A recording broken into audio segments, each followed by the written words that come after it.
जिंदगी के 5 बेहतरीन आदतें। नंबर 1, जल्दी उठने की। हर रोज सुबह 4 बजे जागने की आदत बनाओ। सुस्ती छोड़ो और दिन को ताजा दम होकर शुरू करो। नंबर 2, सेहतमंद नाश्ता करो। सुबह ताजा फल और जूस लो।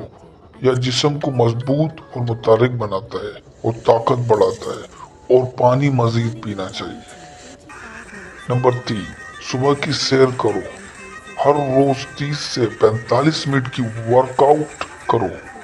उससे सांस बेहतर होती है और दिमाग तरोताजा रहता है और तनाव कम हो जाता है। और रनिंग भी करो 30 मिनट तक। नंबर 4, अच्छी खुराक खाओ। नाश्ता कभी मत छोड़ो। गोश्त, सब्जियां और प्रोटीन वाली ग़िज़ाएं खाओ ताकि जिस्म सेहतमंद और मजबूत रहे। नंबर 5, रात को हल्की वर्जिश करो। सोने से पहले हल्की वर्जिश करो, चाहे घर पर हो या जिम में। रोजाना वर्जिश करने से जिस्म फिट और चाक और चौपट रहता है, जिसकी वजह से आप हमेशा तवन्नाई में भरपूर और कॉन्फिडेंस में भरपूर होंगे। और कभी इन आदतों को छोड़ना मत। अल्लाह हाफिज। वीडियो अच्छी लगे तो कदमन चैनल को सब्सक्राइब करें। शुक्रिया।